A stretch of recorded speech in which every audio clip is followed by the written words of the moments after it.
que me acompañe a Hechos de los Apóstoles, capítulo 18, versos 7 al 11, y vamos a leer el texto que hoy va a ser base para nuestro mensaje. Libro de los Hechos, capítulo 18, versos 7 al 11 inclusive.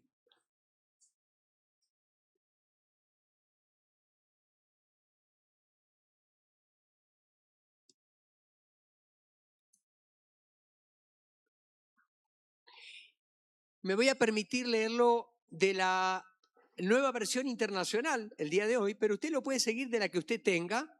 No sé si tenemos en la pantalla el texto, pero si no, se los voy a leer de la versión que tengo aquí.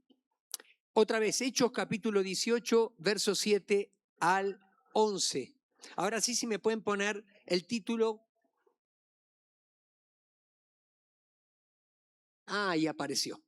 Muy bien, muchas gracias. Entonces Pablo salió de la sinagoga y se fue a la casa de un tal Ticio Justo, que adoraba a Dios y vivía al lado de la sinagoga.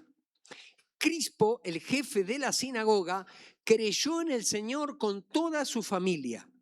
También creyeron y fueron bautizados muchos de los corintios que oyeron a Pablo. Una noche el Señor le dijo a Pablo en una visión: no tengas miedo, sigue hablando y no te calles, pues estoy contigo. Aunque te ataquen, no voy a dejar que nadie te haga daño, porque tengo mucha gente en esta ciudad. Así que Pablo se quedó allí 1 año y medio, enseñando entre el pueblo la palabra de Dios. Diga conmigo lo que en la visión le dijo Jesús a Pablo: porque tengo mucha gente en esta ciudad. Otra vez, tengo mucha gente en esta ciudad. Eso es palabra de Dios para ti y para mí. Y si quieres ayudarme a orar para que hoy el Espíritu Santo nos visite a través de compartir la palabra. Señor, yo te pido en el nombre de Jesús, en primer lugar por cada uno de nosotros, que somos tus hijos, para que podamos recibir esta enseñanza con una mente dispuesta a ser transformada por la obra del Espíritu Santo, con emociones dispuestas a ser ordenadas por la obra del Espíritu Santo y con una voluntad dócil para obedecer la voz del Espíritu Santo. Pero si hay una persona que en este lugar todavía no tiene una relación personal contigo como Padre, que hoy pueda conocerte y pueda pasar de muerte a vida, de tinieblas a luz y pueda ser tu hijo. Te lo pedimos en el nombre de Jesús. Amén. ¿Por qué una caravana de oración? Alguien dirá, bueno, ¿qué se les ocurrió ahora a los pastores? La realidad es que este tipo de experiencias las tenemos desde que comenzó la congregación. Primero lo hacíamos en jardines, por los bulevares, por el Boulevard de las Rosas y por cada uno de los 7 jardines que tiene Jardines de Durango. Y así se llamó en primer lugar esta congregación, Misión Jardines. Todo lo que hacíamos era ir caminando por las calles y orando por las personas que vivían en ese lugar.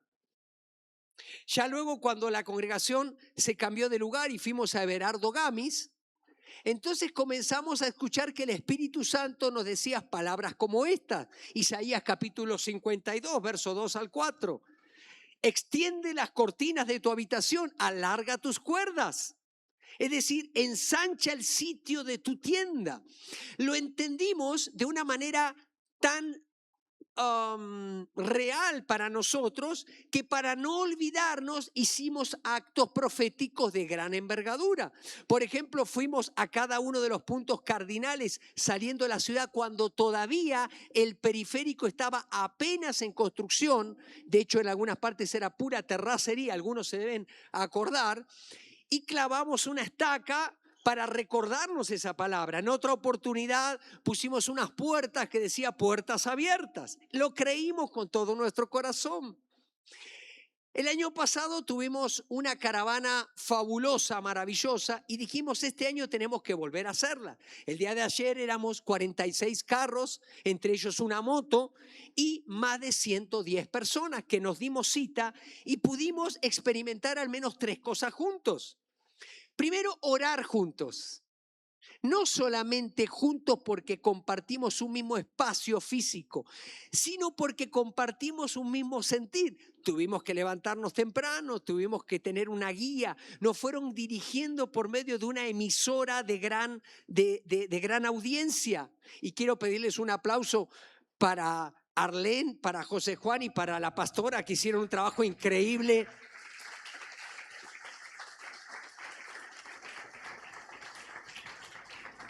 Increíble, como el año pasado y como cada vez que lo hacen, con ese profesionalismo, pero con esa unción del Espíritu Santo, con esas puertas abiertas, escoltados por la dependencia de protección civil que iba para darnos esa seguridad para poder andar a la velocidad adecuada y si había algún inconveniente poder contar con ellos. Entonces, ¿qué hicimos? Orar juntos, pero no solamente juntos físicamente, sino juntos en mente, en corazón y en propósito. Eso en la Escritura se llama unanimidad. Diga conmigo, unanimidad. Un mismo sentir. ¿Y qué creen? Cuando hay unanimidad es el ambiente idóneo, es el lugar al que Dios le agrada venir, manifestarse y hacer su obra. Porque dice, donde 2 o 3 se pongan de acuerdo por una misma causa, yo voy a escuchar y voy a obrar. No es solamente estar juntos, sino estar unánimes, es decir, en mente, en corazón y en propósito. Y entonces al orar juntos, ¿qué creen que sucede? Nos llenamos de fe. Y con esa fe viene un santo coraje por nuestra ciudad. Viene una osadía, viene un entender la autoridad que Dios nos ha dado. Y entonces podemos dar esa vuelta que tiene 60 kilómetros y poder saber que Dios nos dio y nos entregó literalmente, no solamente a Misión Esperanza, sino a la iglesia en la ciudad, nos entregó las llaves para nosotros gobernar espiritualmente y no permitir que nada malo entre y en cambio sí todo lo bueno. Lo otro que sucede es que nos ayuda a tener perspectiva y apreciar la ciudad donde Dios nos puso. Me encantó como lo mencionó José Juan un par de veces. Dijo que al retirarnos y al andar por el periférico teníamos una visión de la ciudad con más distancia y entonces disfrutamos y decimos qué bonito que es Durango. ¿A cuánto les gusta Durango? A mí me encanta Durango, pero a mí me gusta Durango desde hace 26 años, cuando ir a tomar un café a Soriana era toda una atracción. Imagínense ahora. Tenemos de todo lo que puede tener una ciudad grande, no le envidia nada, y además tenemos las bondades de una ciudad literal, realmente accesible en las distancias. ¿Cuántos de nosotros no estamos a veces a la mañana en un municipio? Me tocó el otro día estar en Santiago Papasquiaro, desayunando con el pastor Juan Lucero, cerrando algunas de las cosas que estamos haciendo juntos, y luego venir aquí a la tarde y hacer 2, 3, 4 cosas más. Eso es una bendición enorme. Dele gracias a Dios por Durango. Dele un aplauso a Dios porque lo puso en Durango. Dígale gracias a Dios por Durango.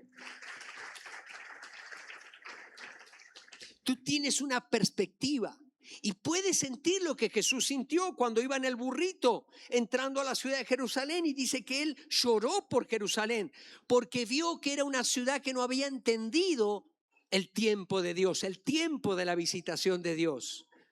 Que no nos suceda eso a nosotros. Lo tercero, y es lo que enuncia el título de este mensaje, es que la caravana nos ayudó a recordar que Dios tiene mucha gente en esta ciudad. Gente que le pertenece, como dice otra versión. Algunos ya nos dimos cuenta, somos sus hijos, pero otros no lo saben. Necesitan saberlo, necesitan escuchar que Dios les ama, necesitan escuchar el mensaje del Evangelio, de que Dios nos ama tanto que envió a su Hijo unigénito para morirnos por nosotros en la cruz, para que ninguno se pierda, sino que todos procedamos al arrepentimiento y tengamos un encuentro con Jesucristo, el Señor de señores y Rey de reyes. Esa buena noticia es la que nos transformó. Esa buena noticia es la que comenzó en nosotros una nueva persona y que va transformando todas las cosas. Y en esta visión que tiene el apóstol Pablo, nos dice 5 cosas, o mejor dicho, el mismo Jesús le dijo 5 cosas en la visión a Pablo, y obviamente son para nosotros como iglesia. La primera de ellas es: no tengas miedo. Dile a la persona que está a tu lado: no tengas miedo. Ahora, yo me puse a pensar, ¿por qué nos dice no tengas miedo? Porque siempre que Dios nos encomienda una tarea de magnitudes divinas y sobrenaturales, nos va a invadir el miedo, porque son cosas que están fuera de nuestro alcance. Son cosas que no dependen de nuestras capacidades humanas. Por eso cuando Dios le habla comenzando su ministerio a Josué, después que falleció el gran caudillo de Israel, Moisés, a punto de entrar a la tierra prometida, en Josué capítulo 1 está por lo menos 11 veces la frase: esfuérzate y sé valiente, porque yo el Señor estaré contigo. Esfuérzate y sé valiente.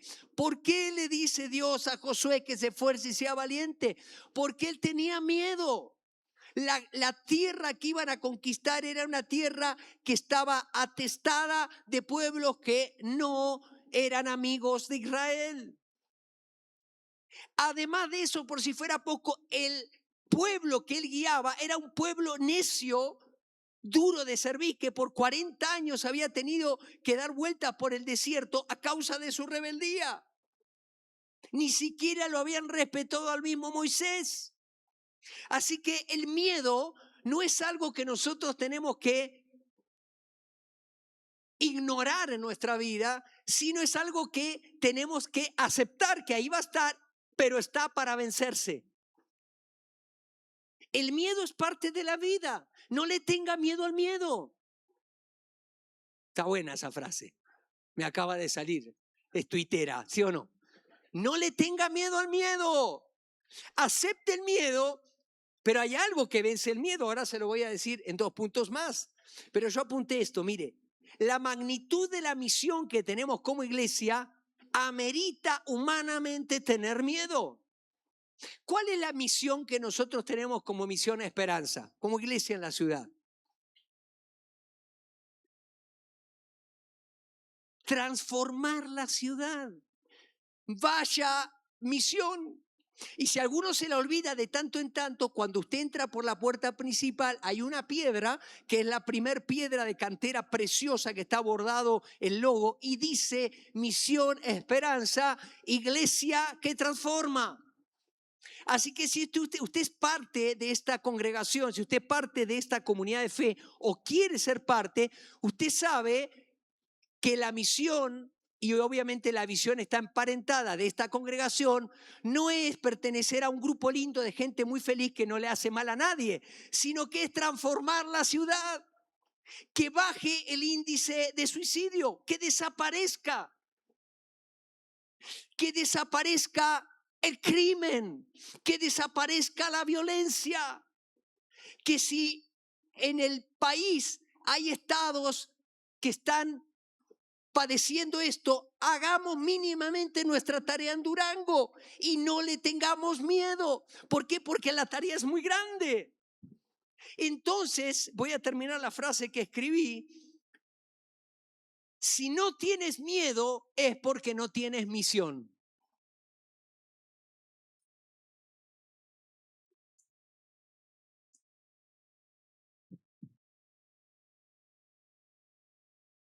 Es como un padre. Yo les dije la vez pasada. Mi hijo mayor me preguntó, ¿qué sentiste cuando me tuviste en brazos la primera vez? Terror. Porque me di cuenta que había una persona que ahora dependía al 100% de que yo hiciera bien mi tarea. Y mi esposa entendió lo mismo. Porque no es 50 y 50, papá y mamá, es al 100%. Ahí le van las matemáticas. Si no, una mamá soltera no podría criar hijos. Y hay algunas que han criado 10 y lo han mandado le han dado educación y lo han hecho mejor que papá y mamá. Eso, paréntesis. ¿Cuánto tenemos que poner los padres? 100%, cada uno. Claro, de a dos es más fácil la tarea, pero siempre es el 100%. En Hechos capítulo 4, verso 23, usted lo puede leer, subsiguientes, todo lo que queda del capítulo. Resulta que a Juan y a Pedro lo meten en la cárcel porque ellos habían hecho un milagro al pasar ahí por la puerta del templo. Y entonces los acusaron y los metieron en la cárcel. Había oposición. Y entonces ellos van corriendo con la iglesia, con el grupo al que pertenecían, y les comentan la situación y dicen, vamos a orar. Orar, diga conmigo, orar juntos.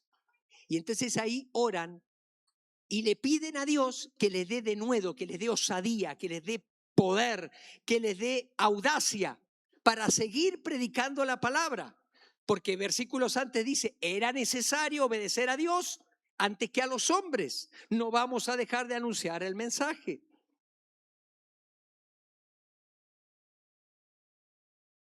La respuesta de Dios no se hizo tardar. Al final del capítulo dice que descendió el Espíritu Santo y fueron todos llenos del Espíritu Santo.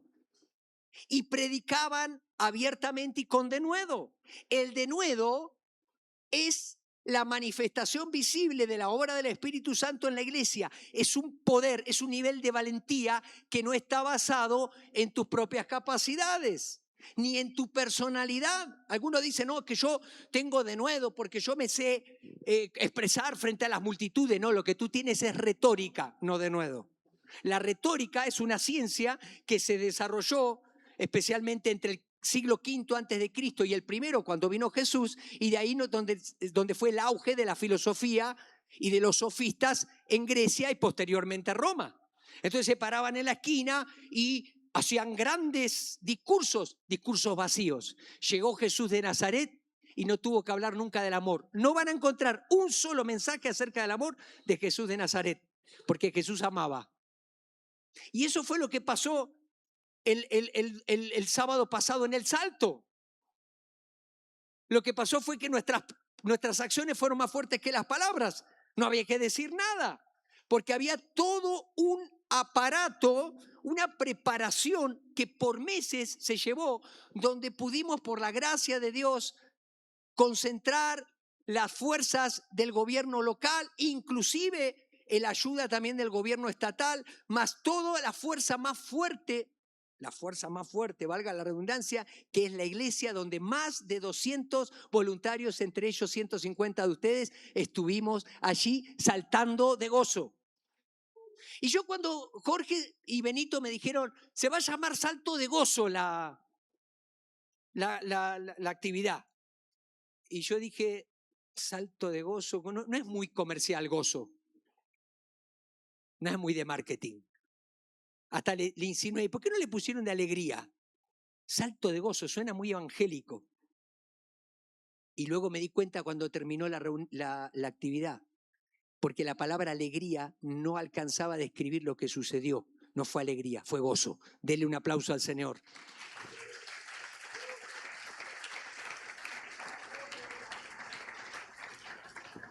Si se olvida de todo, acuérdese de esto. 3 tips para perder el miedo. ¿Cuántos quieren perder el miedo? Bien, aquí tenemos un gran ejercicio como iglesia. Mire, primero, orar. Orar. Orar en grupo. Orar solo. Orar, porque orar es hablar con Dios. Y cuando usted habla con Dios, habla con su Padre, entonces todo toma perspectiva. El diablo, ¿cómo se hace? Chiquitito, porque Dios lo llama a sentarse en la mesa de su padre. O sea, de él, que es su padre. Entonces, él platica, dice, ven y tú y yo conversemos, platiquemos, a ver, cuéntame. Y Dios nos habla, ya vimos a través de su palabra, a través de la oración, viene la revelación. Cuando tú oras, pierdes el miedo al enemigo porque te das cuenta quién es tu padre. Tu padre es Dios. Y entonces todo toma perspectiva. En segundo lugar, ¿quieres perderle miedo ¿quieres perderle miedo al miedo? ¿Quieres perder el miedo? Sirve, servir. Porque cuando sirve, le pierdes el miedo a ti mismo. Porque no te importa equivocarte. ¿A cuánto les pasó que le fue como en feria por acomedidos? A ver. Siempre que vas a hacer algo, claro, hay que ser inteligente, tampoco, ¿no? Pero te pones a servir en algo, algo va a suceder, algo va a salir mal. Como yo le digo a los voluntarios, no quieren que nada les salga mal, no quieren equivocarse, quédense en su casa. Aquí no vamos a equivocar, algo no va a salir bien, vamos a salir raspados en algún punto. Pero ¿qué creen? El reino de Dios va a avanzar. ¿Tú quieres perderte el miedo a ti mismo? Sirve, porque te vas a equivocar y ya después no te va a dar pena. Vas a tener que pedir perdón, ejercitas el perdón, te va a dar coraje que alguno te mande fuerte, entonces le vas a tener que bajar lo sumo y entonces vas a ejercitar la humildad. Alguno te va a decir algo y se va a tardar mucho, vas a ejercitar la paciencia. Coaching gratis. Coaching gratis. El Espíritu Santo obra así. A ver, ¿tú quieres crecer en el fruto del Espíritu Santo? A saber, amor, paz, amor, gozo, paz, paciencia, bondad. Todos los 9 frutos que ustedes saben, o el fruto en 9 partes. Dios te va a dar oportunidades. ¿Quieres trabajar el dominio propio? Pues entonces Dios va a permitir que venga la tentación y que puedas decir que no. ¿Quieres trabajar el amor? Pues Dios va a poner personas difíciles a tu alrededor.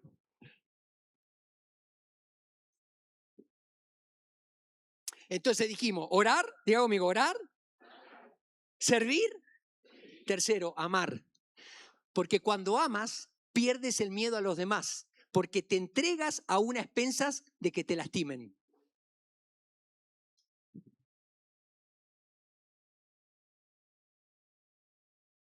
Todos fuimos defraudados por alguien. Todos. Alguien te fue infiel, alguien fue desleal, todos. Pero ¿qué crees? Tú también defraudaste a unos cuantos. Te aviso por si no te habías dado cuenta. Yo cada vez que pienso en esto, el Espíritu Santo me dice, a ver, si hacemos debe y haber, te va como en feria. No, está bien. Hago lo que tenga que hacer. Señor, es que fulano de... ¿Te acuerdas cuando...? No, sí, señor. Siempre que apuntas con un dedo, ¿cuántos te apuntan a ti? Por lo menos 3, ¿no?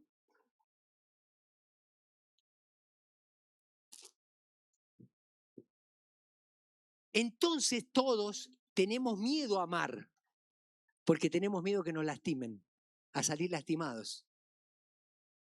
Porque esa persona que te prometió el oro y el moro te dejó, porque ese compañero de trabajo te fue desleal, porque ese jefe no correspondió con lo que tú hiciste, etcétera, etcétera. Entonces ama y perderás el miedo a que te lastimen. Ejercitarás tu vulnerabilidad. En segundo lugar, dice el texto, sigue hablando y no te calles. Ya lo vimos, somos una iglesia que habla, una iglesia parlante. Siempre nuestras acciones van a ser más fuertes que nuestras palabras. Salto de gozo es una prueba de ello. Cada uno de nosotros hablamos en nuestro entorno, manifestando la presencia de Dios, dando oportunidad a que la gente conozca o conecte mejor el mensaje de la Escritura con el mensaje encarnado. Por ejemplo, si tú crees que Dios es un Dios amoroso, pues entonces las personas van a esperar a un Dios amoroso a través de tu vida. Si tú maltratas a la gente, nunca se van a encontrar con un Dios amoroso. ¿Alguien se imagina a Dios diciendo majaderías y malas palabras? A ver, levante la mano. Pues porque tú las dices. Si Él es tu Padre. Y Él dijo, sean santos porque yo soy santo. Debería darnos pena cuando nosotros hablamos una mala palabra. Porque no nos representa, no representa al reino al cual pertenecemos. No es porque hay que dar buen testimonio, ¿eh? Eso es arcaico, mis queridos. Todos los que venimos de iglesias tradicionales renuncia a eso es arcaico, eso es tenebroso, eso es religiosidad. Yo me acuerdo cuando era adolescente, decía, ahí viene el pastor en la iglesia donde yo me convertí. Entonces estábamos en una quinceañera y poníamos la cerveza abajo de la mesa. Porque venía el pastor. Se iba el pastor y la sacábamos. Usted sabe, en otras latitudes la cerveza significa otra cosa. Pero como sea, para nosotros era como, ahí viene la representación encarnada del carácter de Dios. Entonces había que esconderla. Y cuando jugábamos al fútbol, a nadie se le escapaba una mala palabra. Pero cuando no estaban los líderes o el pastor, ¿por qué? Somos la misma persona, ¿o no? Sigue hablando, sé tú mismo, conéctate con el Espíritu Santo, habla con Dios. Dile, Señor, tengo malas costumbres. Cada vez que vaya a decir una mala palabra, que me muerda la lengua. Es más, hace ejercicio. Mira, lleva un cosito de pimienta. Y si voy a hacer un ejercicio, cada vez que se me escape una mala palabra, voy a echarme pimienta en la lengua. Usted se ríe. Yo una vez lo hice con mi hermano menor. Claro, tomé una jurisdicción que no me pertenecía porque yo no era el papá. Pero si decía otra mala palabra, cuando yo me quedaba cuidándolo, mi hermano menor me lleva 16 años, capaz que ahí luego lo ve a Andrés, decía, te voy a poner pimienta en la lengua. Y un día le puse pimienta en la lengua. Me fue como en feria con mi mamá. Porque no era mi jurisdicción. Pero tú sí eres tu misma jurisdicción. Entonces practica contigo mismo. Y si no, dile a tu cónyuge que te ayude. Dile, ¿sabes qué? No me representa. Ayúdame. Siendo sal y luz, sirviendo al prójimo.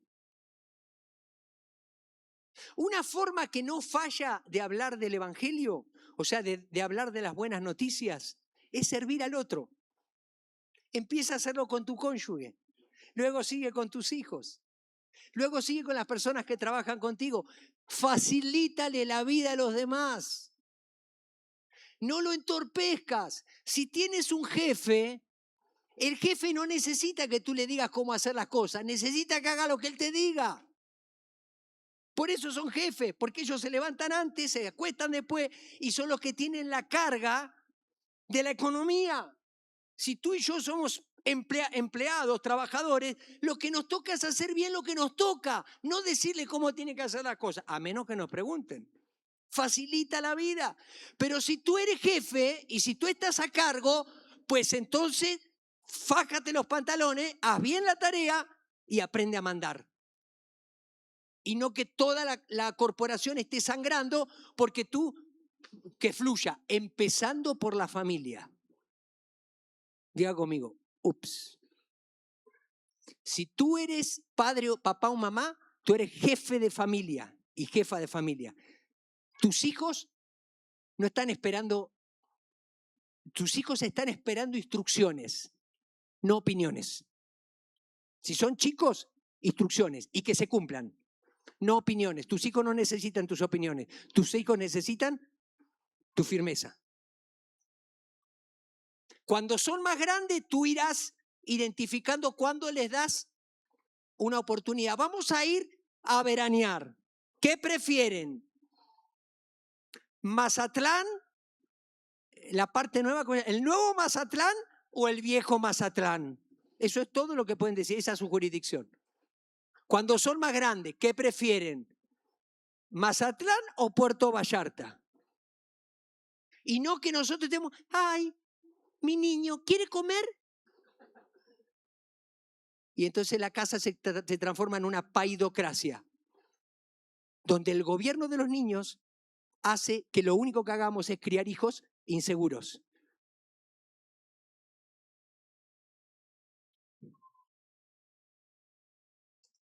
La tercera, esta me encanta, la tercera palabra es, pues estoy contigo. Yo estoy contigo, te dice el Señor, por eso no tengas miedo. ¿Se acuerdan cuando estaban los discípulos en el lago de Genesaret? Se levanta una tormenta y se asustan. Y dicen, Señor, Señor, despierta que perecemos. Ellos estaban preocupados y el Señor, ¿qué estaba haciendo? Durmiendo.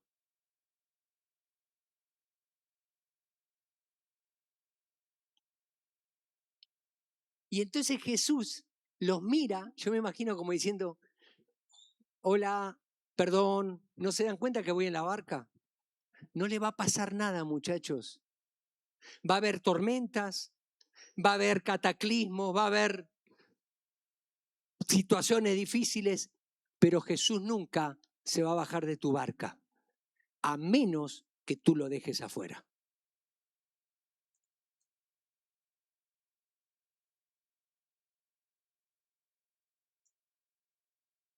Yo muchas veces me he hecho esta imagen de cristianos que por años van tomando decisiones sin consultarle a Dios y cuando llegan a la hecatombe de la crisis, dicen es que el Señor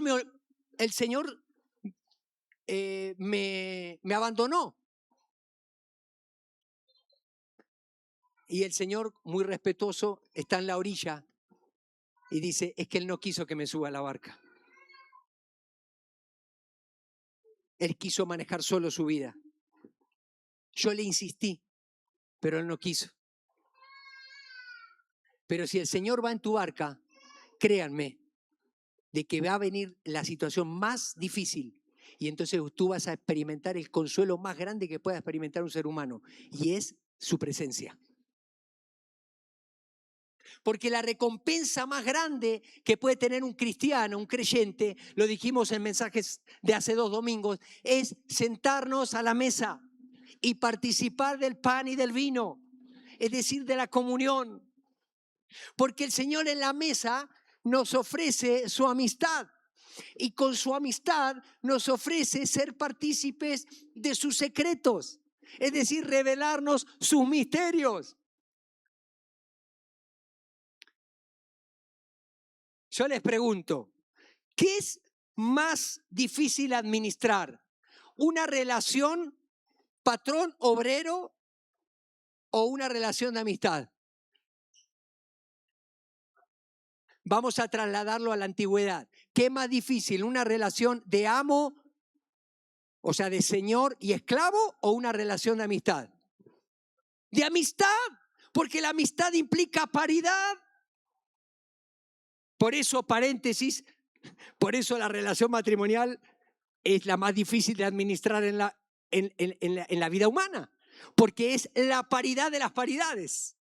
Tanta paridad que dice que los dos se van a convertir en uno. Pero eso lo dejamos para otro momento porque el próximo 4 de julio vamos a tener la renovación de 60 parejas que están cursando su curso, que ya lo han terminado, lo estamos terminando mañana, y 4 de ellos incluso pasaron por el registro civil porque formalizaron su relación. Dele un aplauso al Señor por estas 60 parejas preciosas.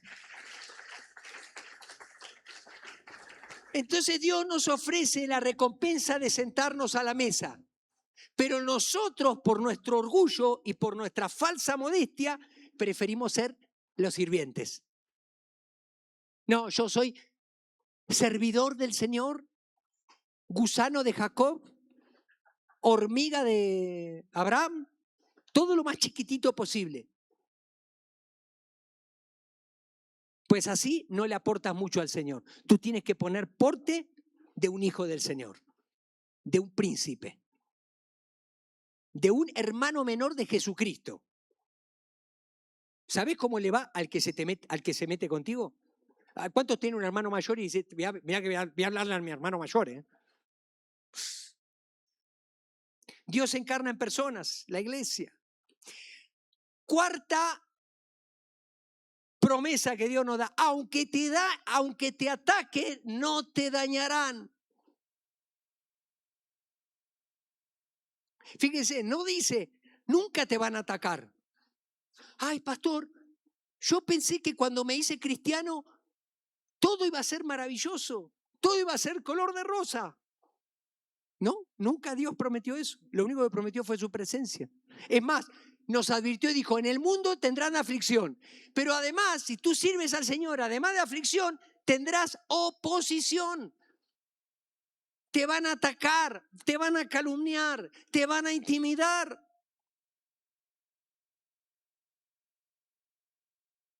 Si no has encontrado oposición, entonces debes volver a revisar tu misión. Pero yo encontré esto, miren, la oposición, ¿saben lo que hace? Te hace más fuerte. Las pruebas lo que te hacen es, cuando tú pasas por ellas, te hacen más fuerte. Ustedes saben que nosotros tenemos una obra misionera que ya está en dos grupos, en dos congregaciones, por así decirlo, una en el llano y otra como iglesia en Milpillas. Bueno, en Milpillas ya van 2 veces que nos corren del pueblo. Y la última vez nos pararon la obra. Vino un consejo de ancianos en la obra donde estaba Luis con su gente construyendo y trayendo piedra y dijo, no construyan más, porque están yendo en contra del reglamento y Y entonces Luis nos habló y nos contó a las horas que había pasado ella. ¿Qué hacemos, pastor? Me dice. Yo justo iba con la persona que está encargada de todo el tema de construcción de la iglesia y le dije, manda por favor a fabricar el kit para construir la casa de Milpillas. Porque es en los momentos de oposición donde nosotros tenemos que experimentar la convicción que tenemos. Y como si Dios nos mandó a hacer algo, nosotros vamos a detenernos porque un consejo de ancianos nos dijo que nos detengamos, cuando nosotros vinimos a transformar una comunidad para bien. Y eso es lo que estamos haciendo. Pero por supuesto estamos trabajando de manera, esta palabra que tanto me gusta y la he dicho varias, concienzuda. Estamos haciendo estrategia política con los diferentes poderes de la comunidad. Estamos preparándonos. El misionero Luis, que es profesor de matemáticas, ahora abrió otro campo en ciencias y se está preparando y es el mejor, tiene el mejor puntaje para presentarse en la SEP, para que lo vuelvan a recibir. Y estamos haciendo tantas cosas. ¿Por qué? Porque aunque te ataquen, no te dañarán. Nuestra pelea no es contra personas de carne y hueso, es contra principados, potestades y huestes de maldad que fueron vencidas en la cruz del Calvario. Y si lo crees, dale un aplauso al Señor.